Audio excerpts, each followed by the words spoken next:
जहानाबाद शहर के एक निजी होटल में इंडियन होम्योपैथिक वेलफेयर ऑर्गेनाइजेशन के तत्वाधान में होम्योपैथिक चिकित्सा पद्धति के जनक डॉक्टर सैमुअल हैनीमैन की 271वीं जयंती श्रद्धा एवं उत्साह के साथ मनाई गई। यह दिन विश्व स्तर पर वर्ल्ड होम्योपैथिक डे के रूप में भी मनाया जाता है। कार्यक्रम की अध्यक्षता डॉक्टर नरेंद्र शर्मा ने की। इस अवसर पर मुख्य वक्ता के रूप में डॉक्टर अमरेंद्र ने डॉक्टर हैनीमैन के जीवन, उनके योगदान एवं होम्योपैथिक चिकित्सा पद्धति के महत्व पर विस्तृत प्रकाश डाला। उन्होंने कहा कि होम्योपैथी आज के समय में एक प्रभावी और सुरक्षित चिकित्सा पद्धति के रूप में उभर रही है। कार्यक्रम में जिले के सभी गण्यमान्य होम्योपैथिक चिकित्सकों की गरिमामयी उपस्थिति रही। कार्यक्रम में doctor Manibhushan Sharma, doctor Vijay Kumar, doctor Ram Narayan Singh, चिकित्सा पदाधिकारी बिहार सरकार doctor Amresh Kumar, doctor Shashibhushan, doctor Bhaskar, doctor Asif Haroon, doctor Rajkumar Arya, doctor Shakti Kumar पाठक एवं डॉक्टर प्रेमचंद कुमार ने भी अपने विचार व्यक्त किए।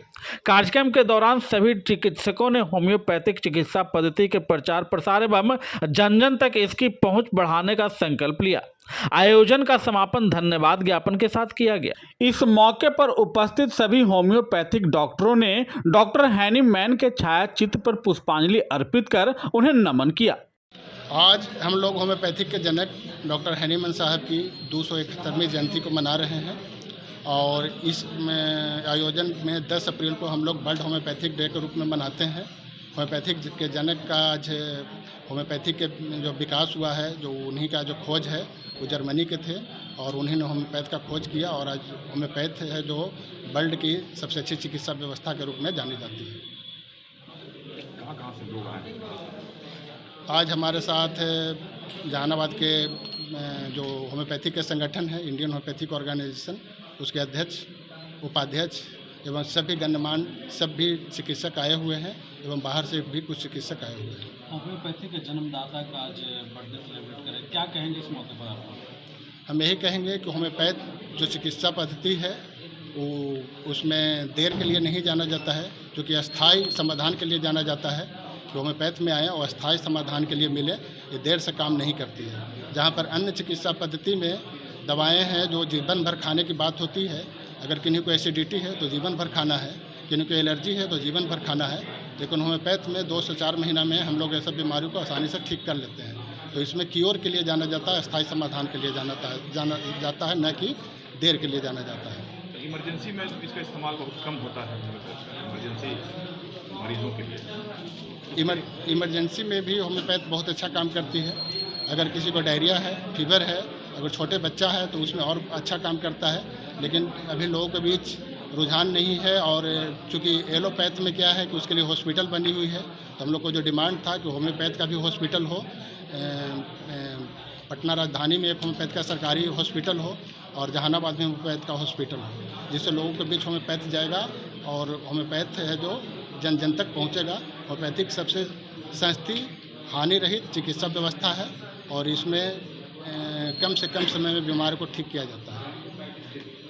तो यह कार्यक्रम हैनीमैन जयंती समारोह जो किए हैं, यह इसका मुख्य उद्देश्य होता है कि हम लोग कम से कम साल में एक बार हैनीमैन साहब के जयंती के अवसर पर अपने होम्योपैथी के पिछले साल का लेखा जोखा भी तैयार करते लेते हैं कि क्या हमारा पिछले साल रहा, अभी क्या विकास में जरूरत है। तो अभी यह देखा जाए तो हम लोग आज जो यह कार्यक्रम यहाँ पर जहानाबाद में हम कर रहे हैं, यह इंडियन होम्योपैथिक वेलफेयर ऑर्गेनाइजेशन का ब्रांच है, कहिए जिला स्तरीय। इसका एक राज्य स्तरीय प्रोग्राम हमारा 26 अप्रैल 2026 को पटना में रोटरी क्लब के हॉल में होने जा रहा है, जिसमें हम लोग सरकार के सामने 10 सूत्री मांग रखे हैं और उसमें हमारे होम्योपैथी के विकास के लिए हम लोग रखा है कि अगर बिहार में होम्योपैथिक चिकित्सा पद्धति का आप विकास चाहते हैं,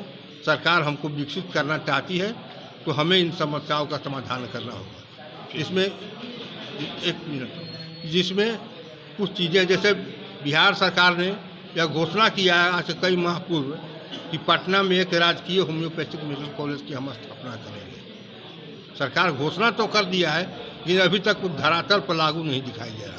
क्या इसके लिए आप लोग आंदोलन भी करेंगे? हाँ, अगर ज़रूरत पड़ेगा तो हम लोग आंदोलन करेंगे और ये करेंगे। दूसरा है, इसी तरह से दूसरी समस्या है कि बिहार में तमाम होम्योपैथिक चिकित्सक हैं जिसको वेलनेस केंद्र के नाम से चलाया जा रहा है, जिसमें सरकारी मेडिकल अफसर हैं, और उन तमाम चिकित्सकों से 2014 से अभी तक एलोपैथिक दवा पठवाई जा रही है, जबकि सभी होम्योपैथ चिकित्सक हैं, होम्योपैथिक डिग्रीधारी हैं, और होम्योपैथिक डिग्रीधारियों से एलोपैथिक दवा पठवाई जाए या कौन सा निर्णय है हम लोग को समझ में नहीं आता है।